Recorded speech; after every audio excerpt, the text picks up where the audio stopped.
All right, let's get right into it. The global economy is sending out three secret SOS signals right now, and they are screaming bloody murder. And I'm not talking about some guru's gut feeling. I'm talking about cold, hard data points that have a nearly perfect track record for predicting financial meltdowns. So today, we're going on a mission. We're going to decode these three doomsday indicators one by one to figure out if it's actually time to panic. If you want to see what happens when you follow the facts instead of the hype, you are in the right place.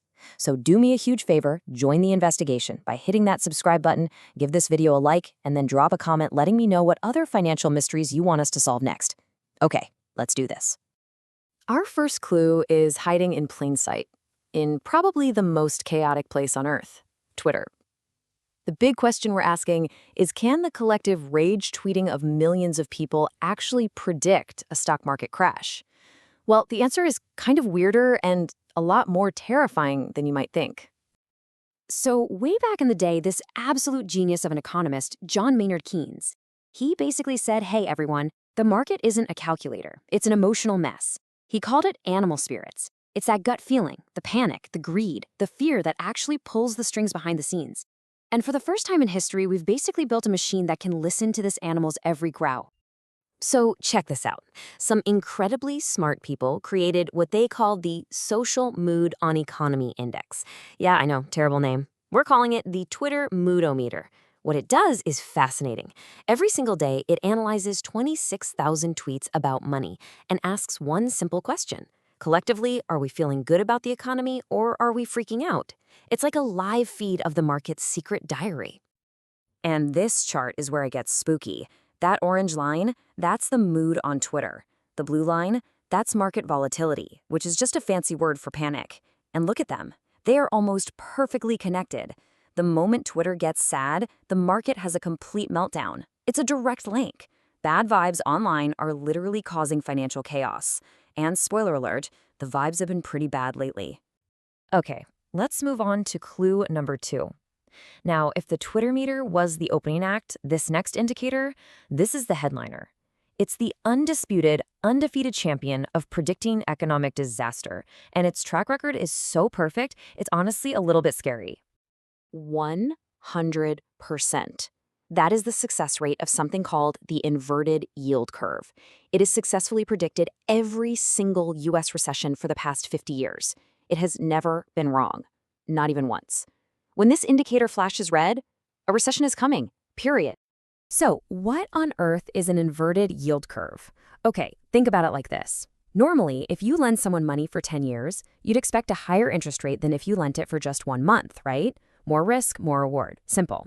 Well, an inversion is when that whole logic gets thrown out the window. It's when the market gets so scared about the near future that it will literally pay you more for a short-term loan than a long-term one. That makes no sense. It is a giant flashing red alarm that screams, I am terrified of what's about to happen. And this chart is the smoking gun. See those gray bars? Those are recessions. Now look at the blue line. Every single time it has plunged below zero into that red danger zone, boom, a recession followed. It's a perfect pattern. So, where are we right now? Well, we have plunged deeper into the red than at any point since 1981. This isn't just a warning light. The engine is on fire and we're in a nosedive. All right, that was intense. Let's look at our third and final clue. If the yield curve is the market's brain scan, showing us panic, this next indicator is its heart monitor. It tells us whether the core of the American economy is actually healthy and, making stuff. The latest reading from something called the U.S. ISM Manufacturing PMI is 46.5. Now, that number probably doesn't mean much to you on its own, but in the language of economics, that number means we are in trouble. Here's the simple breakdown. 50 is the magic number. If the reading is above 50, the manufacturing part of the economy is growing. Factories are busy. Things are good. If it drops below 50, it means the whole sector is shrinking. It's in contraction. And as you just saw, we are well below 50. And this isn't just a fluke. This isn't one bad month. We have been stuck in this contraction zone, below 50, for 27 straight months. For over 2 years, the engine of the American economy has been shrinking. And why does that matter so much? Because this indicator has been right there, doing this exact same thing during all 12 of the U.S. recessions since 1948. It always shows up to the scene of the crime. Okay, time to put the pieces together. Clue number 1. the public mood is terrified. Clue number 2, the undefeated recession predictor is flashing red alert. Clue number 3, our factories have been shrinking for 2 years. Individually, these are all bad signs. But when you put them all together on one timeline, you get the big picture. You get what some people call the business cycle, but what I'm calling the cycle of doom. So every cycle starts here, in phase 1. This is when the party's getting started. The economy is growing, markets are pretty calm, everyone's optimistic, life is good. Then you hit phase 2. The party is absolutely raging. The economy's on fire, everyone's making money, but things are getting a little too good. This is when the central bank usually starts to raise interest rates to cool things down a bit. And that brings us to phase 3. This is the danger zone. This is when the warning signs appear. Volatility starts to spike up, and there it is. The yield curve inverts. This right here is the moment where all 3 of our clues come together. The data is practically screaming at us with a giant neon sign that says, "You are here."